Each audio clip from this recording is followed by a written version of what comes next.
સમાચાર વિસાવદર વિધાનસભા બેઠકની પેટા ચૂંટણીને લઈને પ્રાપ્ત થઈ રહ્યા છે। ભાજપના ઉમેદવાર કિરીટ પટેલે આપ્યું છે મોટું નિવેદન।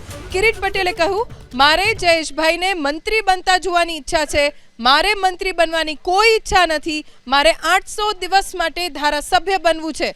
આ નિવેદન કિરીટ પટેલનું રહ્યું।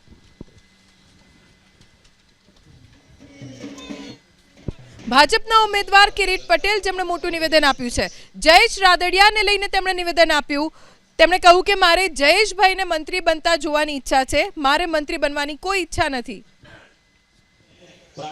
વિસાવદર અને ભેસાણની બજારમાં આમ આદમી પાર્ટીના 400 કરોડ રૂપિયાના શીશ મહેલમાં રહેનાર મુખ્યમંત્રી એ શોભે કે 400 દીકરીનો કન્યાદાન કરનાર જયેશ રાદડિયા શોભે।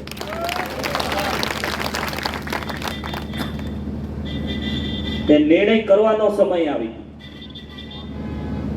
હમણાં એક ભાઈએ ઉત્સાહમાં કીધું કે મિનિસ્ટર, અરે મારે તો 800 દિવસનો ધારાસભ્ય બનવું છે અને આ જીત થકી મારે મારા ભાઈને મંત્રી બનવા જોવા છે।